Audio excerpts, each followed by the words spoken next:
You ever notice how the world keeps telling men that good guys finish last? Like, if you're decent, respectful, you do the right thing, you're somehow weak? That's a lie.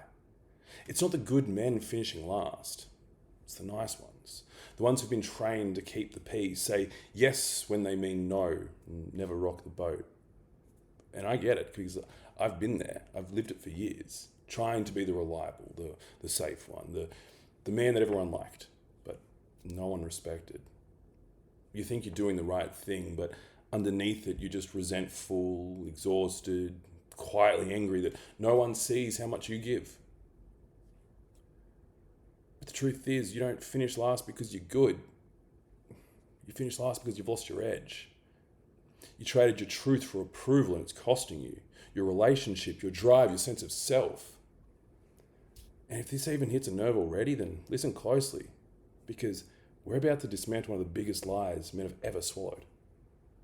And if you're tired of doing this work alone, I built a community for men who are done playing small. It's called Modern Masculinity, and it's in the link down below. Get after it, but stay with me for now, because the next few minutes might sting a little, but it'll wake something up inside you. See, the problem isn't that men are good. It's that we were taught the wrong version of what good even means. Most of us were raised on this quiet conditioning. Be nice. Don't upset anyone. Keep the peace. Don't talk back. Be the good boy, right? We learn to make ourselves small so that other people could feel comfortable. And then we grow up, and that same behavior that got us love as kids started costing us everything as men. You start biting your tongue in relationships. You say, yeah, all good, when it's not.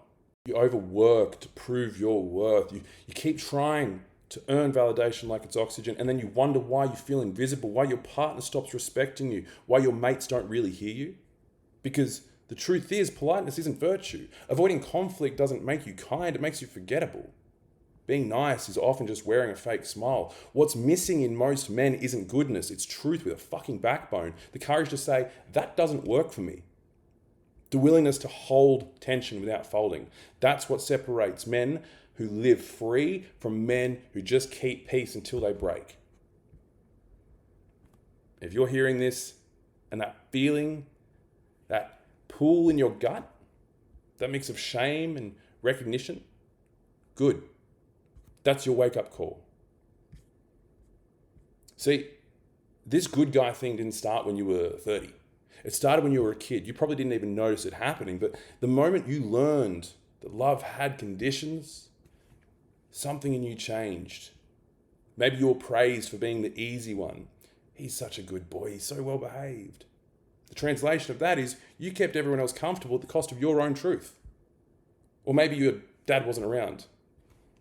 Maybe he was, but he was emotionally absent. So you had no model for strength with compassion or power with presence. No one showed you that you can be firm and loving at the same time.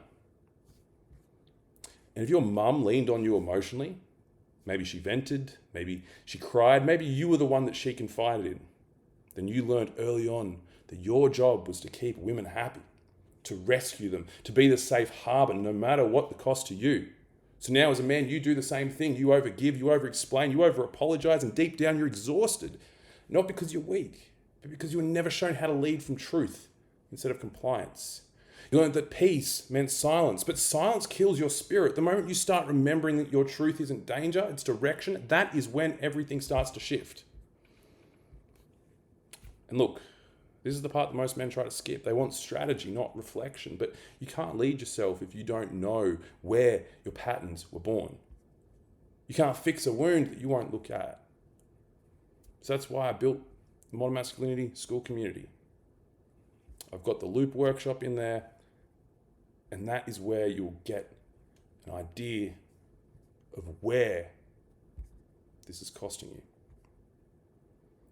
So now actually let's look at what it costs you when you keep living this way, right? Because there's a moment that every man hits when he realizes that being a good guy, that's not paying off. You spent years being dependable, doing what's right, you show up, you provide, you keep the peace, and yet you still feel unseen. Your partner stops looking at you the way she used to. Your mates stop calling for advice because they already know you'll say the safe thing. Your boss, he walks right past you to promote the bloke who actually speaks his mind. And you sit there wondering, what do I have to give for other people to see my worth. What else is it? But the truth is, it's not that the world doesn't see you, it's that you've gone invisible trying to avoid rejection. You've dimmed your own lights so no one else feels uncomfortable.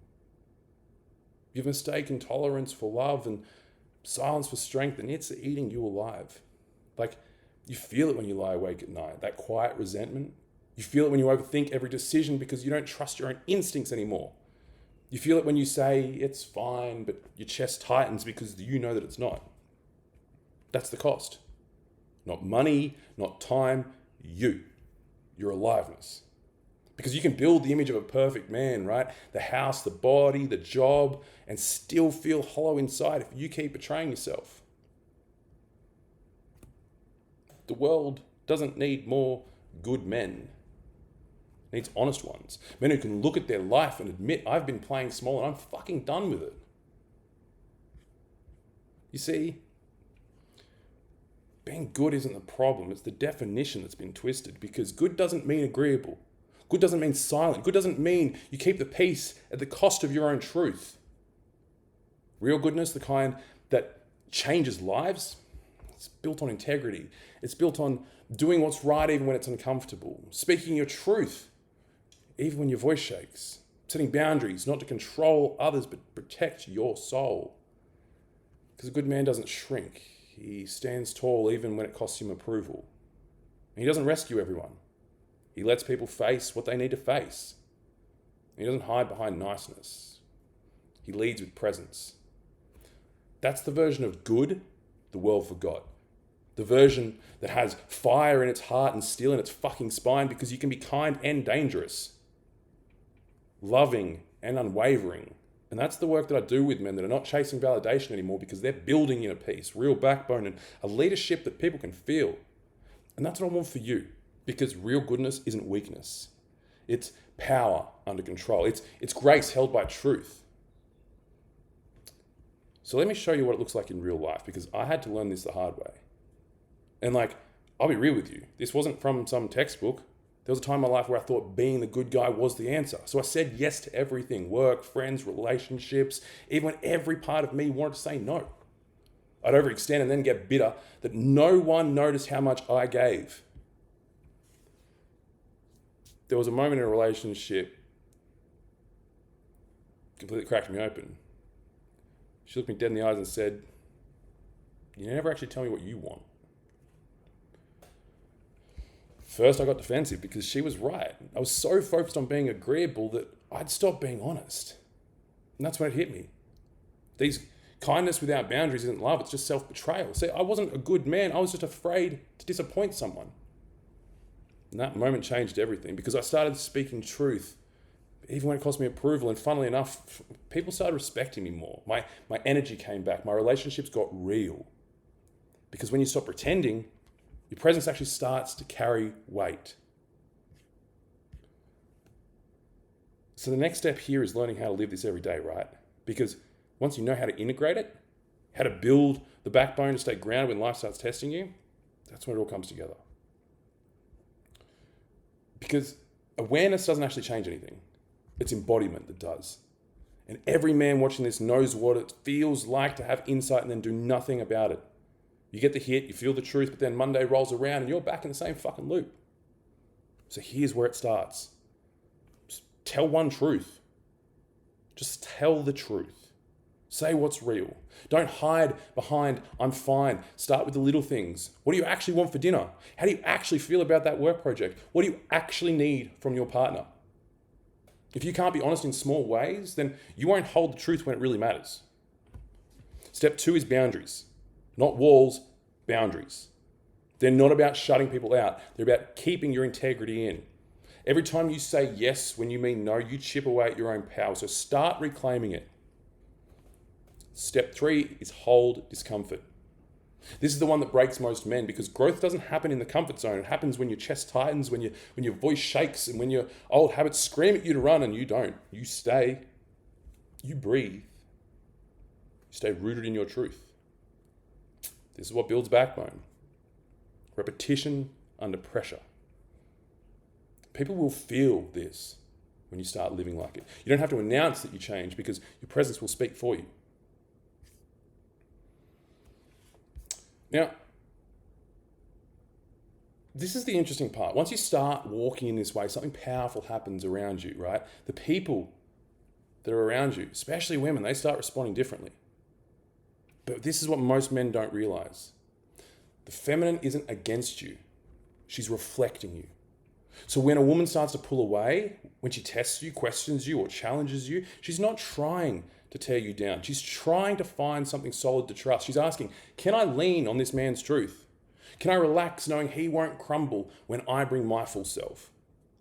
And if you're still stuck in that nice guy energy, constantly apologizing, avoiding conflict, just trying to keep the peace, she will not feel safe.